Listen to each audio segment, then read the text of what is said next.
Bienvenidos una vez más. Así que estamos terminando en esta oportunidad la unidad 1.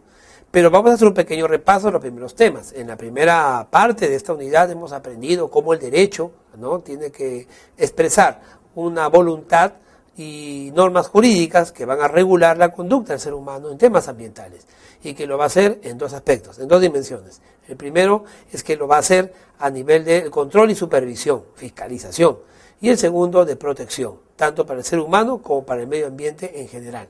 Nosotros no debemos creer pues que el derecho va a ser necesariamente aceptado por todos. Ningún derecho es aceptado por todos y tiene algo de coercitivo. Por eso, dentro de la jerarquización de las leyes, el derecho ambiental tiene que estar constitucionalizado. Ya dijimos que en el caso del Perú, desde el año 1979, el tema ambiental es uno de los temas importantes de la Constitución. Y el tema, pues, que también podemos contar, es el tema de la Constitución del 93, donde también aparece ahí los derechos a vivir una vida sana. He dedicado este cuarto tema, ¿no?, a hablar un poco más de los ecosistemas y los ciclos biogeoquimicios o biogeoquímicos para algunos, y la contaminación, ¿no? ¿Por qué? Porque será a este nivel científico donde la norma jurídica en la actualidad tiene que regular y legislar. La energía de los ecosistemas, por ejemplo, tiene un flujo abierto y unidireccional, ya que ésta procede prácticamente en su totalidad de la energía del Sol y sin embargo no retorna al Sol, sino que es consumida aquí. La energía se utiliza en procesos vitales y se desprende en forma de calor. Casi siempre la energía se expulsa como residuo o se utiliza para el crecimiento de los seres vivos. El sol es usado por las plantas, por nosotros y por los animales. A la luz de esto, una cadena alimentaria es una serie de relaciones de alimentación entre organismos en la cual hay transferencia de esa energía, de los productores de esa energía a los consumidores de la misma. En el nivel trófico, como decíamos, ¿no?, existe la relación de posición en una cadena alimenticia que se produce entre cada uno de los seres vivos para conseguir el alimento del otro. En todo ecosistema existirá esos niveles tróficos, que nosotros también lo conocemos como movimiento continuo de la materia. Los diferentes elementos químicos que componen, ¿no?, o biogeoquímicos que componen los organismos son los siguientes. Tenemos el carbono, el oxígeno, el nitrógeno, tenemos el potasio y tenemos el agua. Y muchos más. Todas estas formas de energía, estas formas de estos químicos, estos elementos químicos que juntos producen cierta energía, pasan del suelo, del agua o del aire a los organismos y de unos seres vivos a otros seres vivos, hasta que vuelven nuevamente al suelo, al agua y al aire, constituyendo un ciclo cerrado muy importante para la sobrevivencia y la existencia de la vida. Este ciclo se llama reciclaje. Reciclaje, sí, ya apareció la palabra, reciclar. El concepto de reciclaje es más profundo de lo que ustedes puedan pensar. Ya vamos a tocar el tema más adelante. Por eso, este ciclo, ¿no?, de energía que proviene pues del sol y que de hecho va al suelo, al aire, y que se va a través de la alimentación a pasar de un ser vivo a otro, se llama un ciclo biogeoquímico. Biogeoquímico, ¿no?, que va a formar parte entonces de esta salud, de este medio ambiente.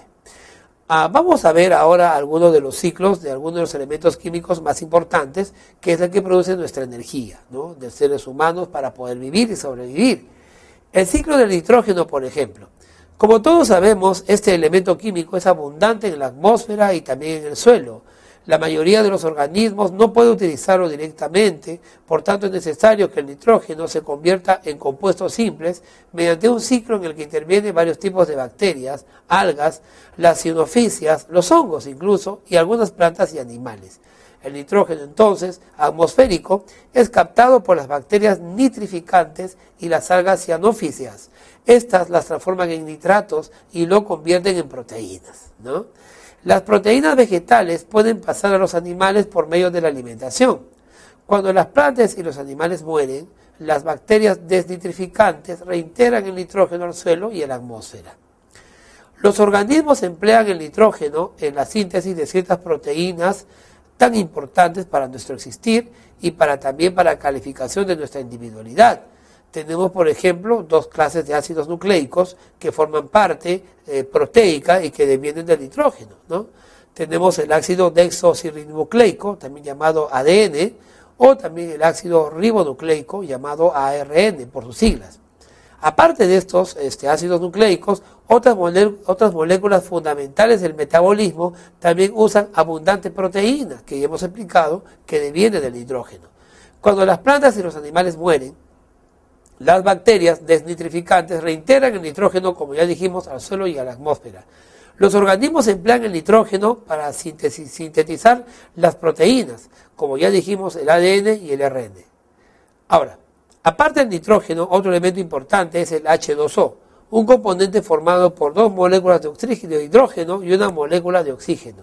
El oxígeno y el hidrógeno, al unirse en una combinación exacta, producen el agua que es vida. El ciclo del agua, por ejemplo, es un importantísimo componente de todos los seres vivos existentes y es un factor limitante de la productividad de muchos ecosistemas.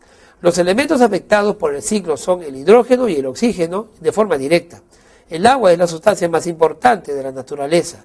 El agua recorre un ciclo que le permite circular sobre la superficie del planeta para luego volver a la atmósfera y luego retornar ahí a través de la lluvia. Este proceso se llama ciclo hidrológico. Durante la evaporación del agua, por ejemplo, la energía solar convierte el agua líquida en vapor. La condensación consiste en la transformación del vapor de agua en gotas o cristales de hielo. Claro, sigue siendo H2O, pero en otra forma. En la precipitación, el agua retorna a la Tierra. La misma molécula de agua es vital para los seres vivos y otras sustancias que van disueltas también lo son. No podemos tomar vapor, pero sí podemos tomar el agua. Ahora, el elemento de la contaminación ambiental afecta a los ciclos. La contaminación ambiental, por ejemplo, es la presencia en el ambiente de cualquier agente, sea un ambiente físico, un agente químico o un agente biológico, o bien de una combinación de varios agentes en lugares, formas y concentraciones tales que sean o puedan ser nocivos para la salud, puedan quebrar algunos ciclos y puedan también atentar contra la seguridad y el bienestar de la población o del ecosistema. La contaminación ambiental es producto del aumento del poder del hombre sobre la naturaleza y aparecen nuevas necesidades, como consecuencia de la vida en la sociedad o en la modernidad. El medio ambiente que lo rodea es deteriorado todos los días y cada minuto. Pero mientras ellos se adaptan al medio ambiente para sobrevivir, el hombre adapta y modifica ese mismo medio según sus necesidades. El progreso tecnológico, por una parte, y el acelerado crecimiento demográfico, por otra parte, producen la alteración del medio, llegando en algunos casos a atentar contra el equilibrio biológico de la Tierra. Para ello es necesario proteger los recursos renovables y también aquellos que no son renovables y que tomen conciencia de que el saneamiento del ambiente es fundamental para la vida sobre el planeta. La contaminación ambiental entonces es un tema que no puede postergarse más, es un problema que tiene que atenderse en forma inmediata. Tradicionalmente, nosotros dividimos el medio ambiente para estudio, sin embargo la división es meramente teórica. Cuando decimos aire, agua y suelo, no estamos disgregándolas. En realidad tenemos que complementarlos para que esos tres elementos actúan, En realidad en la práctica actúan realmente juntos. La contaminación entonces puede surgir a partir de esos tres elementos, que los hemos separado, para entenderlos y estudiarlos, pero que en realidad están intrínsecos, juntos en el planeta Tierra. Debemos entonces evitar que las fuentes naturales y las fuentes antropogénicas sean afectadas por la contaminación. La emisión, por ejemplo, de gases de efecto invernadero o de gases contaminantes o tóxicos para el ser humano va a romper este equilibrio. La fuente de emisión se entiende como de origen físico geográfico y donde se produce una liberación contaminante al ambiente, ya sea el aire, el agua o el suelo, se tiene que legislar y regular. Las fuentes que generan contaminación de origen antropogénico, es decir, motivadas por el hombre, antropos, hombre, más importantes son, por ejemplo, los frigoríficos, los mataderos, las curtiembres, la actividad minera, y recordemos que el Perú es un país minero, la actividad petrolera, también lo somos, y los agroquímicos a través que se usan en la época, en la actividad agrícola, justamente contra los agroquímicos, fue contra los que luchó Rachel Carson. Ahora, tenemos también la contaminación antropogénica domiciliaria, es decir, la que el hombre produce en sus domicilios, como los envases plásticos, los pañales, los restos de la jardinería y obviamente aquellos que produce el hombre con el famoso automóvil, ¿no?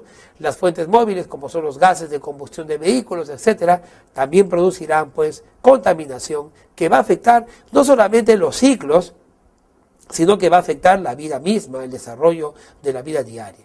Con importante es entender que es necesario salir adelante, ¿no? Con estos, luchar y enfrentar la contaminación ambiental de tal manera que vayamos reciclando o reduciendo. Pero esto es un tema de otra unidad. Necesariamente vamos a estudiarlo porque tiene que ver con derecho ambiental. Vamos a ver que la ley ambiental, el derecho, también es un instrumento para poder colaborar con la protección del medio ambiente.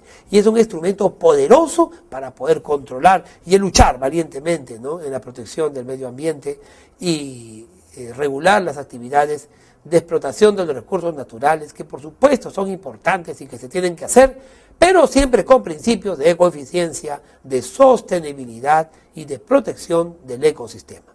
Vamos entonces a prepararnos para la segunda unidad. Quiero agradecerte por acompañarme en esta primera unidad. Soy el profesor Willy Palomino y no me dejes, vamos juntos, ¿no?, para estudiar mucho más sobre el derecho y la legislación ambiental.